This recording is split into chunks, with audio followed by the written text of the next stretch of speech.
What happens when the metropolis you built to attract, young professionals suddenly becomes a city of octogenarians? Right. It's a huge shift. It is. I mean, every major city right now is basically sitting on this demographic time bomb.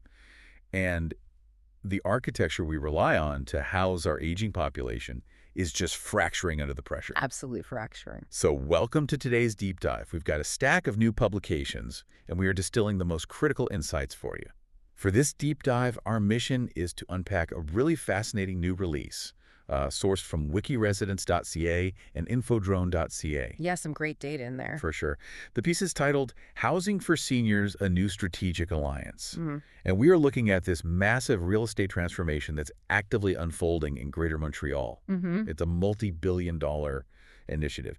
And it really reveals how urban planning, community design, and just, our fundamental approach to aging are undergoing this radical shift. It's a complete paradigm shift, really. It totally is. So if you're listening to this, whether you are decades away from retirement or maybe you're currently navigating the housing market for a parent, this blueprint is going to redefine the cities you live in. Definitely. So, okay, let's unpack this because we first have to understand the really severe structural failure that forced this whole alliance into existence in the first place. Yeah, well, when corporate entities of this magnitude pivot their entire development strategy, it serves as the ultimate canary in the coal mine for an industry. Wow. Housing system in the province of Quebec isn't just under pressure, it is rapidly evaporating. Wow. We are looking at a landscape where the existing models of senior accommodation are just systemically failing to meet modern operational and clinical demands. And the source material lays out a statistic that immediately frames the severity of this deficit. Yeah, the closure rates. Exactly. Since 2020, Quebec has experienced the closure of nearly 100 senior residences annually. That's a massive number. 100 facilities shutting their doors every single year. Yeah. And when you pull 100 facilities out of the market annually, you aren't just losing beds. Yeah. You are systematically displacing vulnerable people. Right. It's human lives. Yeah, you're dissolving established micro-communities. Yeah. And you're just entirely uprooting the local healthcare geography. And the sheer volume of that attrition creates this devastating supply crisis, especially when you map it against the demographic reality of Greater Montreal right now. Right, because of the boomers. And exactly. The population is aging at an unprecedented rate. The baby boomer generation is fully transitioning into their senior years. So that means the structural demand for accommodating infrastructure is soaring at the exact moment the supply pipeline is collapsing. It's crazy. It's like the senior housing market right now is like running a modern smartphone on a 20-year-old battery. Oh, that's a good way to put it. Like the processing demands, meaning our rapidly aging demographic, they're spiking, right? But the infrastructure holding the charge is degrading so rapidly that the whole system is just randomly shutting down. The older hardware simply cannot handle the current operational requirements. Precisely. So what does this all mean for the local Montreal market? Like, how close are they to an actual breaking point? Well, what's fascinating here is that the breaking point isn't some abstract future event that urban planners are trying to model, Right. It is the current lived reality that actually served as the catalyst for this new strategic alliance. The gap between accommodation capacity and structural demand has widened to a point where, honestly, incremental fixes are useless. So Band-Aids won't work anymore. Exactly. The Montreal market has been operating with severe friction because older, smaller facilities often lack the capital required to upgrade their clinical technology or, maintain extensive staffing ratios. Which is so expensive right now. Insanely expensive, and they have to meet all these stringent safety and architectural standards required today. So when those smaller operators inevitably fold under the economic pressure, the displaced seniors are forced into an already bottlenecked system. Right. It demands a response of unprecedented scale, which is exactly why we are seeing an entirely new type of corporate mobilization here. Because the sheer scale of this deficit means no single developer can just, buy a plot of land and fix it. No, not at all. You need this bizarre combination of massive institutional capital and ground-level clinical care, which actually bridges the gap directly to the two pillars uniting to solve this problem. Yeah, this is the core of the publication. Right. Our sources outline a joint venture between two highly specialized Quebec-based entities. So we have Groupe HD and Groupe Patrimoine. Bringing these two distinct forces together is really the structural solution here. They recognize that the complexities of modern urban development and, well, the nuances of geriatric clinical care are entirely different disciplines. Totally different. Neither one could solve this crisis in a silo. So let's examine the operational capabilities of these two players because their functions are incredibly distinct. Yeah. On one side of the alliance, you have Groupe HD.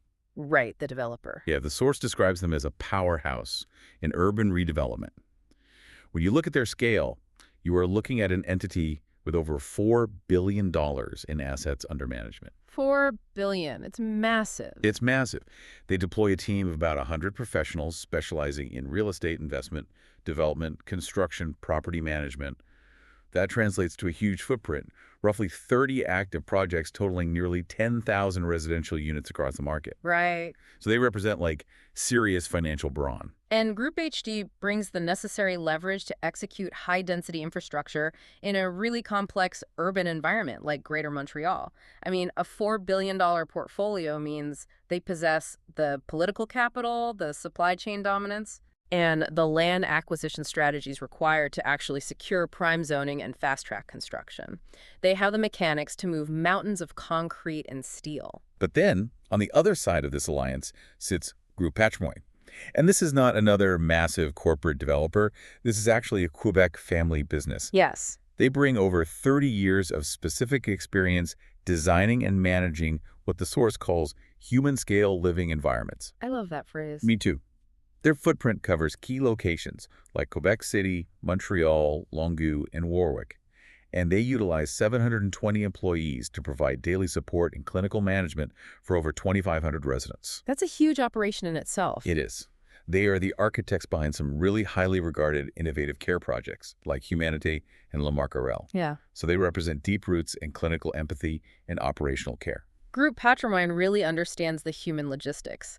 They possess the proprietary knowledge of how to seamlessly transition a resident from independent living into specialized care without causing, severe psychological distress. Which is so hard to get right. It's incredibly difficult. They handle the daily microscopic reality of aging, everything from dietary management and nursing deployment to fostering actual social engagement in the common areas. Right, but I have to push back on this pairing, though. Okay, let's hear it. On paper, matching a developer with an operator sounds perfectly logical, right? Mm-hmm. But in practice, you have a multi-billion-dollar corporate developer driven by land value, asset management, and maximizing profit margins on one side. Yes. And a family-run clinical care operator whose entire brand revolves around human-scale environments and patient support on the other. I see where you're going. Like, how does a partnership like this actually function without compromising the quality of care to satisfy the pressure of a $4 billion portfolio? It just feels like a massive potential culture clash that could easily turn these homes into, just another generic high-yield asset. Well, it is the central tension of any private healthcare or senior living endeavor, and a very valid skepticism. Right. However, if we examine the mechanics of this specific alliance, the synergy is born out of absolute necessity. Real estate development devoid of clinical care is ultimately just a building. Yeah, that's true. An empty shell of concrete and drywall does not solve a senior housing crisis because it fundamentally fails to provide the necessary supportive environment for individuals who are experiencing a loss of autonomy. Yeah, you can't just retrofit a luxury condo with wider doors and some grab bars and suddenly call it senior housing. Exactly. The clinical logistics, like from specialized negative pressure HVAC zones for infection control to advanced sensor arrays, specific emergency egress requirements, all of that demands a completely different architectural DNA. And commercial developers usually avoid that level of complexity like the plague. Right. Which is precisely why Groupe HD needs Groupe Patrimoine. But conversely, clinical empathy without massive capital cannot scale to meet a systemic crisis. Oh, okay. Right. Groupe Patrimoine might operate the most innovative care models in the province, but if they lack the hundreds of millions of dollars required to outbid commercial developers for prime land in these dense urban transit corridors, their impact remains severely bottlenecked. So they need each other's leverage. Exactly. Yeah. The fusion of Groupe HD's real estate development power and Groupe Patrimoine's clinical management expertise guarantees a safe, lasting environment. Right. The developer ensures the project is financially viable and physically manifests in a premium location, while the operator ensures the internal architecture actually functions as a comprehensive care facility. They are entirely mutually dependent for this venture to succeed. So the brawn clears the regulatory path and erects the specialized walls, and the empathy designs the clinical logistics inside those walls. Perfectly said. Which moves us from the theoretical strategy of this alliance to their actual, concrete first action. We need to look at what they're actually building to stop the bleeding in the Quebec housing market. Yeah, the flagship launch is where this corporate strategy hits the pavement. It really demonstrates the physical manifestation of all their combined resources. And according to the publication, they officially announced their first major complex as of August 17, 2026. The scale of this is just staggering. They are constructing a 12-story, 415-unit complex located in the MercierHochelagaMaisonneuve borough. It's huge. It is. It is strategically situated in immediate proximity to the Olympic Stadium and the Assumption Metro Station. Furthermore, Thomas Dufour, who is the co-president of GroupeHD, is on the record stating that this massive 415-unit building is merely the tip of the iceberg. Right. They have a lot more planned. Yeah, they have future expansions already planned and in the pipeline for key sectors like Saint Laurent and Laval. The mobilization of capital required for a project of this magnitude is just immense. While the exact budget parameters haven't been publicly detailed in these sources, systematically inserting a 12-story, 400-plus unit development into an established Montreal borough. It's not cheap. No, it represents hundreds of millions of dollars in direct construction investment. It is a massive injection of inventory into a network that is under severe strain. But here's where it gets really interesting for the local economy. Because the ripple effect bypasses just that initial construction phase. Oh, absolutely. We are looking at a permanent economic anchor for the neighborhood.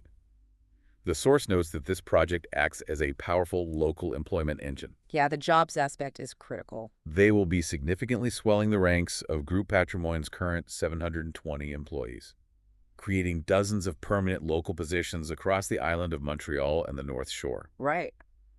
We are talking about a wide spectrum of specialized careers here: clinical nursing, dietary and catering management, facility operations, maintenance, concierge services. It's an entire microeconomy. It's an economic ecosystem that sustains itself long after the cranes are dismantled. And injecting 415 units simultaneously offers incredible stabilization to the local housing market while anchoring that robust workforce in the borough. Let's zero in on the physical design choices, though. Okay. 12 stories, over 400 units.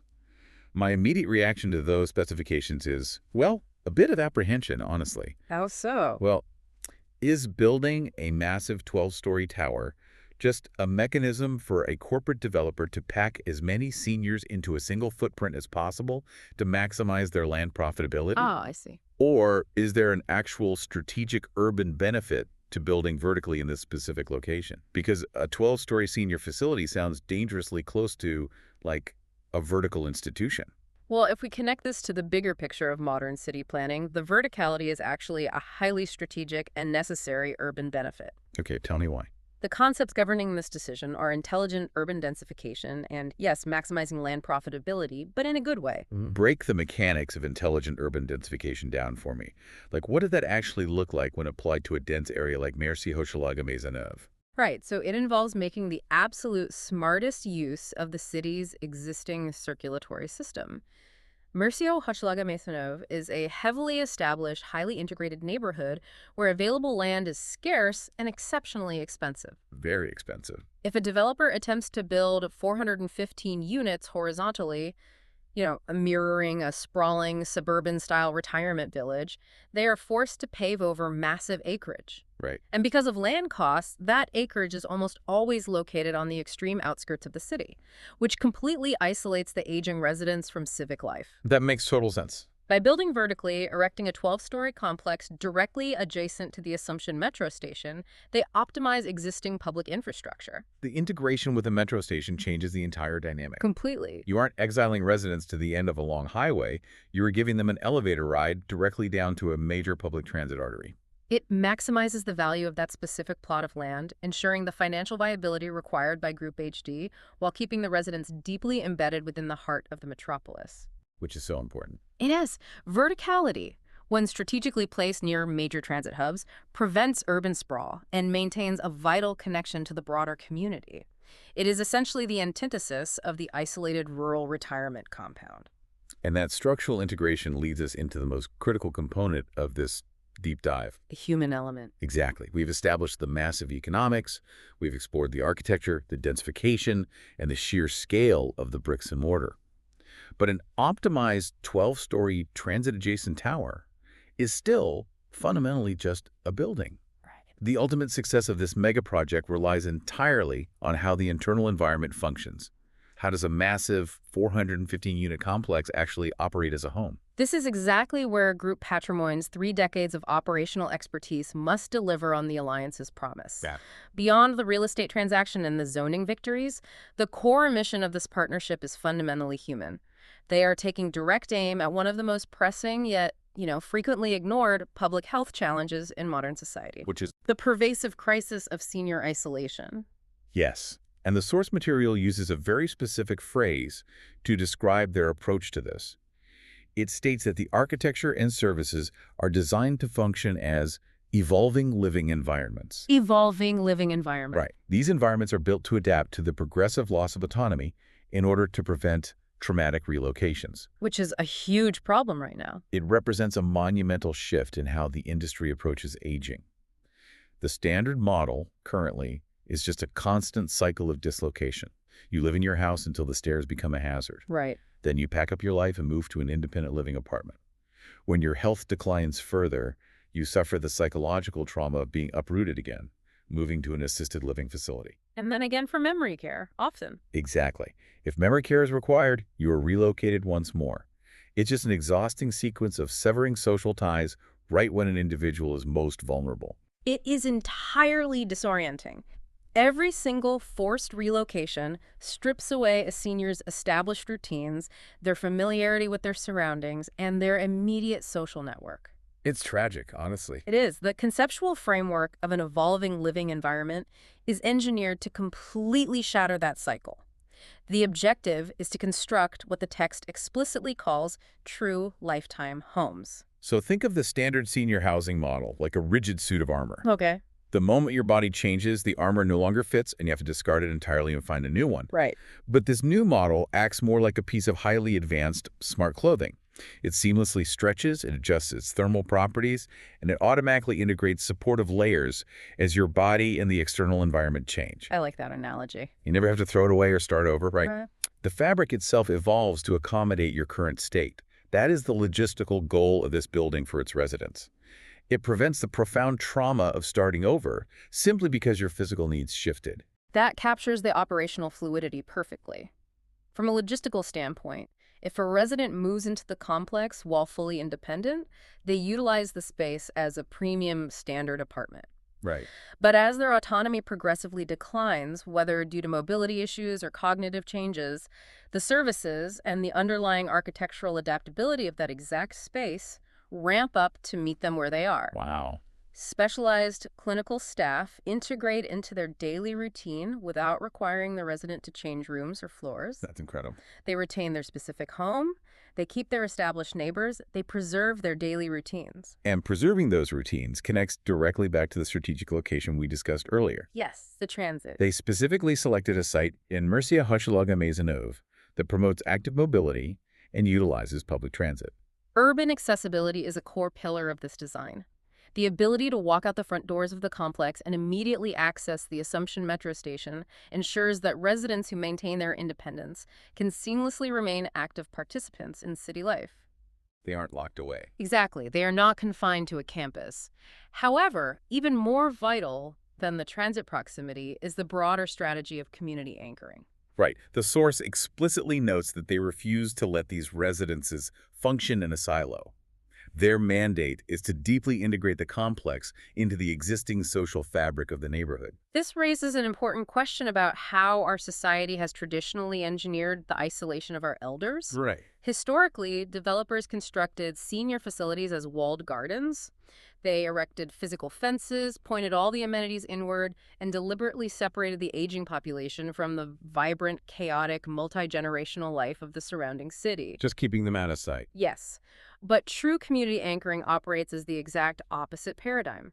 By designing vast, accessible common spaces that are integrated into the ground-level flow of the complex, they are encouraging socialization not just among the internal residents, but actively cultivating a genuine, supportive microcommunity that interacts daily with the broader neighborhood. It fundamentally redefines the senior demographic as active, visible participants in the civic fabric, rather than, just a logistical problem to be tucked away out of sight. Precisely. By bringing 415 adaptable units online in a dense urban corridor, they're actively combating the isolation that accelerates physical and cognitive decline in older adults.